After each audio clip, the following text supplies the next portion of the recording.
Real Life Media, it's your girl Kristy Salazar here, and I'm so excited to be here on the set of Mirror Mirror, and I had to pull one of the amazing cast members.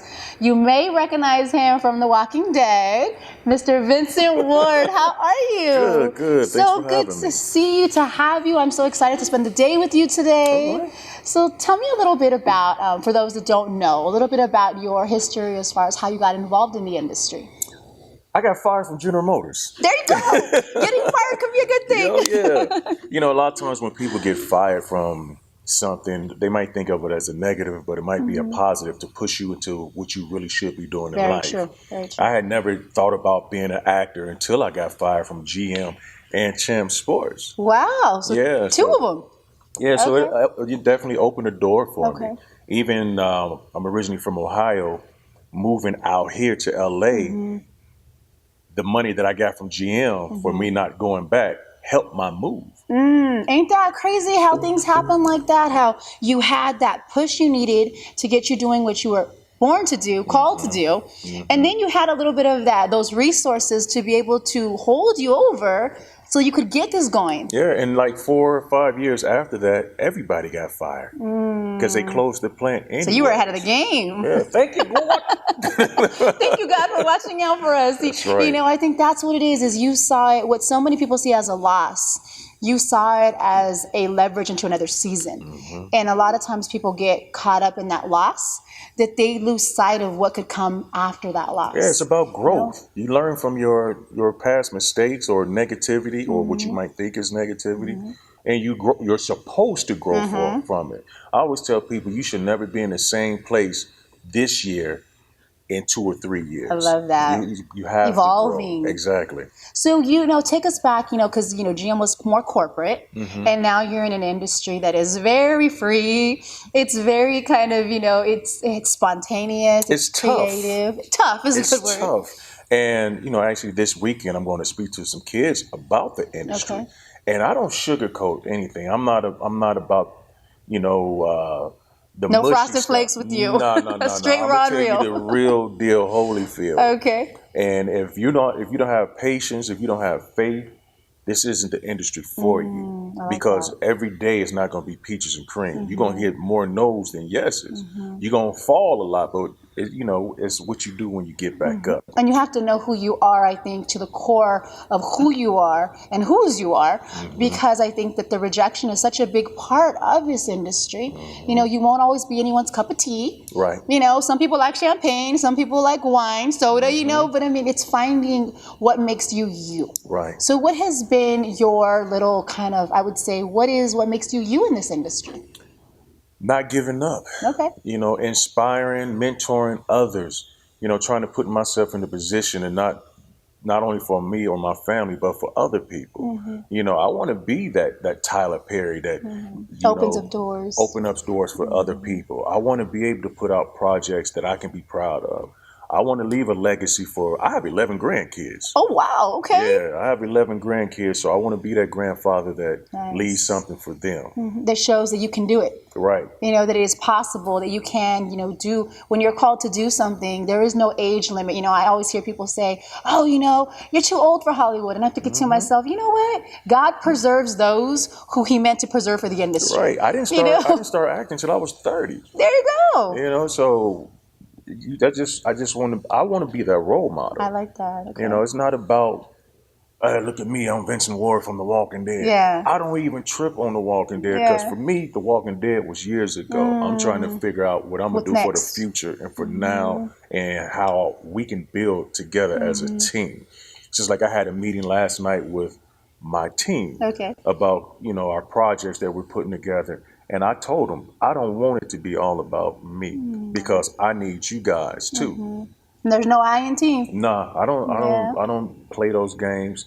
And I'm the type of person, if I see somebody like on set being mistreated, just because you're not doing it to me, don't make it, it's not cool. That's right. That you're doing So it's not it to cool with somebody you. else. Right.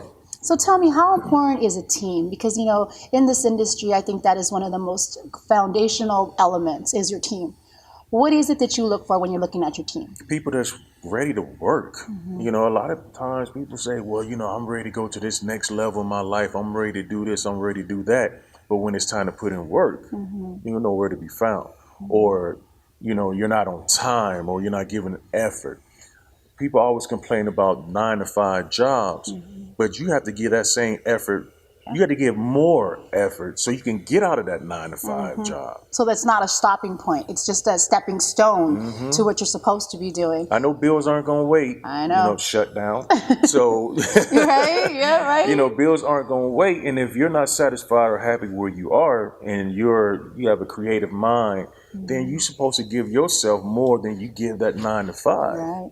Right, because they will replace you. They will replace you. You're going to replace yourself. Exactly. You can only live one life, and you can only live it, for yourself. And so, tell me, in this journey that you've had in this industry, were there ever moments when you just felt like, I give up. I just, I can't do it anymore. Were there moments like that, and how did you get out of those moments? All the time. It's been. I can give you a story. One time I was doing voiceovers. I lived far from where I had to go. When I finally get there, I got to wait another hour. I have been on probably 60 voiceover auditions. And people think just because you got a deep voice or a nice voice, you're supposed to... Yeah, you got the radio voice. Right. That's something totally different. Yeah. And so this particular day, I'm sitting there and I'm like, I'm tired of this.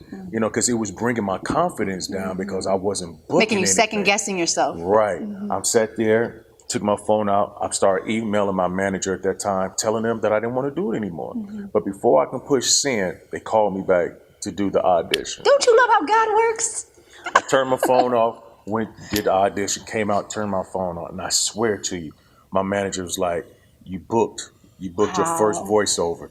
And it was Donnie McClurkin's Gospel Gold. Like I said, you see how, God is always on time. It's like I tell people, it's not so much. It's like when you're about to throw in that towel is when you just see like the windows of heaven open up and you're like, that's when you were called to do something. Right. Because it doesn't let you quit. When you want to take yourself out the game, it's like, no, you going back in the game and I'm going to put you on the next level. So, how important and the voiceover was gospel. Exactly. That's what I'm saying. Wow. It's like you don't need a bigger sign than that to show you that God's got you. Yep. Because here you were ready to just be like, your confidence was down.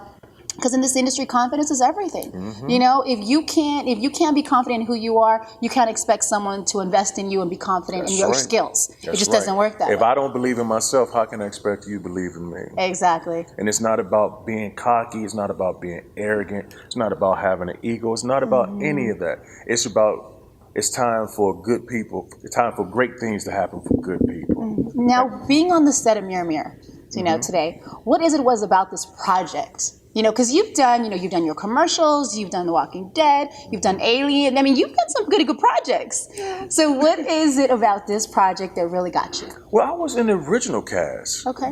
I actually shot a short film of it, maybe like 5 or 6 years ago. Wow. And I just believe and I respect Bishop Wynn's his vision, giving me the opportunity to not only be a part of it, but to lead because I'm playing a big part in this thing.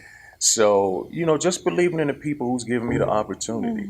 And I always say, I'm an actor. I just want to work. That's right. I don't care. I care what I'm doing because I don't want to be doing anything crazy.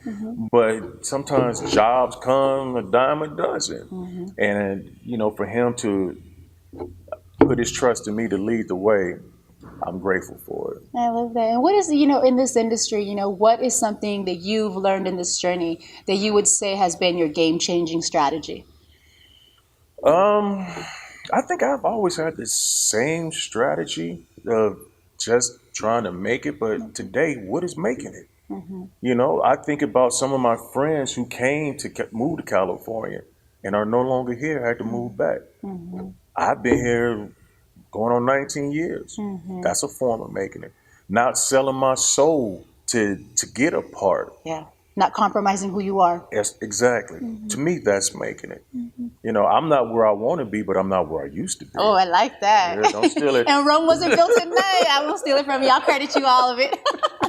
Well, you know what? I'm so excited to just have this time with you. Like I said, someone who's been in the industry, I think that with the industry of so many younger generation coming up into it right now, they don't always understand what they're getting into. Everybody wants to be a celebrity. They want that 15 minutes of fame. And I think social media has hurt that. You know, hurt the celebrity term. Because everyone can do it. Yeah, because I mean, you have 1 million followers, you're a celebrity. You make people laugh, you're a celebrity. You twerk, you're a celebrity. He's so keeping it real. I love this. Yeah, but that's what people people look at now. Yeah. I've gotten passed on jobs because of a reality show person. Wow. But what people don't realize, reality show people they're not a character. Yeah. They're acting themselves. Yeah. Anybody can act ghetto and act a fool. But if is that what you want once they get on your set? Because they might. You might slow down production with that one. You might cost you a costing penny right there. Because people don't realize, you know, for big productions, being on time is important. Time is money. I've been on a lot of sets where they give you that side eye or people get killed off or something. Because you weren't on time. Right. And just like for theater, I just did a tour with Snoop Dogg. Oh, nice. Okay. Called Redemption of a Dog with Snoop, Tamar Braxton, Omar Gooding, Oh, Eric that sounds Benet. amazing. Okay. The play was awesome. Where did you guys have that at? Where did you guys show that at? We went everywhere. Oh, okay. Houston, Chicago, Detroit. Nice. We ended here at the Microsoft Theater in LA, Long Beach, and Oakland. And we're scheduled to go back up this year. But when I tell you Snoop is probably one of the most down-to-earth guys ever. He looks like he would be. He is. He is a straight up team player. It's like whatever we needed, he was there for us. That's amazing. And I respect that because that's the type of leader I want to be. And you can look up to and respect and admire that not only is he Snoop Dogg, he really is someone who, you know what I mean, a legend who leads. Right. You know, and I think there's a big difference in that. So many people get caught up in wanting to be the leader because I'm the boss. Right. And then there's others that know how to leverage out for skill and talent. And I think that's where the magic happens in the production. So theater, is that something that you've always wanted to do? That's where I started off at. Okay. I started off at theater in Ohio after getting fired from Champs. Getting fired has been amazing for you. I went and saw my very first play at 28, 29 years old, and I sat there in that little theater, 25-seat theater, and I said, I can do that. And I had auditions, and I went. I had an audition. I didn't even know what the audition was. I just went to audition. I got a part. And ironically, Champ Sports tried to give me my job back, and I told them no. Yeah, I found you should have got me before I crossed over. Yeah, because the reason why they let me go is because I was actually doing excellent. The general manager came one day. He's like, "You're doing such a great job. How far are you going to take it in the company?" I said, I'd like to have a position like yours one day. 2 weeks later, he fired me. Oh, you were threatening his position. Yeah, he felt like And I don't know why. It's just like it didn't come off like that, you know. But he did me a favor. I go back to that Champ Sports in Columbus, Ohio. I go in there and I'm like, hey. How y'all doing? It kind of reminds me of the Pretty Woman scene, you remember? When she walks back in the store after they were like rude to her. Yeah. She's like, big mistake. Because you just never know. And that's, I think, what it is that people just never know. Right. Just like you, when you're on set, you don't crap on anybody. That's right. Because you don't know where that person is headed. You don't know who that person knows. Most importantly. You don't know who's watching you do what. Exactly. So you always got to be kind and professional to everybody. And the biggest observers, observe in silence. Yeah. And I ain't talking about kissing people's butt. I'm just saying, be professional. Yeah. Be respectful. Do what you're supposed to do and go home. So what's next for you? Like, what you got coming up? Well, I'll be here this week. And the 24th, I fly out to Orlando to do another movie called Don't Shoot the Messenger. Okay. And, you know, this weekend I go to the W to speak to the kids, and Sunday I shoot my first episode of the show I created called Conventioning. Okay, what's that about? I'm the host. Oh, the host. Yes, I'm the nice. host. I go to all these different conventions, and I just show you how the convention is ran. Okay. I show, you know, I do the interviews and stuff like that. Oh, so you're going to be in the other side of the seat this week. Oh, there you go. And this is going to sound crazy, but I would give up acting to be a host. You know what? It's so funny. It's just so crazy how things just align, because I think that, you know, I've been hosting for years. And I think that it's just amazing when you can do acting and hosting, when you can actually understand all aspects of the industry. And the reason why I say that is because when you're interviewing people in the industry, you want to know the journey that they've gone through. Right. You want to feel that because you can empathize. You know what I mean? Like it's a different kind of core interview. My dream job is to be on a travel network. Traveling the world. Just traveling, drinking, eating, seeing the Eating sight. weird food? I'm not eating no weird stuff. I ain't doing that. You're not gonna go pick around those bizarre, no chocolate covered cockroaches or crickets for you. No. We can see the world without having that. There you go. Everybody doesn't eat that stuff. So, is there a particular kind of genre movie that you like working on the most? Well, I created a horror. Okay. You know, I got tired of getting killed off for everything. Okay. So I created something called Devereaux. It's like the new age Candyman. Okay. So I like horror, but I like drama. You like a good scare. Yeah, I like drama because I'm 6'4", 250, so you know my voice can. You walk in and it's drama. Right, be a little intimidating, even though I ain't gonna do nothing to nobody. Cause I love my freedom. It's just that presence. Yeah. So, but it's actually harder to play a good guy than it is a bad guy. Because I guess being good all the time. Goody two-shoe, yeah. The mask falls off eventually. It's just like Denzel on Training Day. People loved him more on Training Day than anything. Yeah. So. It just depends, I think. Well, I am so thankful. I like, again, Real Life Media exclusive with Vincent Ward. And I just feel so honored because, again, I love what I do, and I think that when I get to hear people's journeys like yourself and to really be able to present that to our audience and say, look, don't give up. Right. When what you see as a closed door, whether it's you getting fired, whether it's, whatever it is, you can actually launch into the biggest thing that your life was supposed to be doing. Exactly. And it's just look at those things as a positive thing.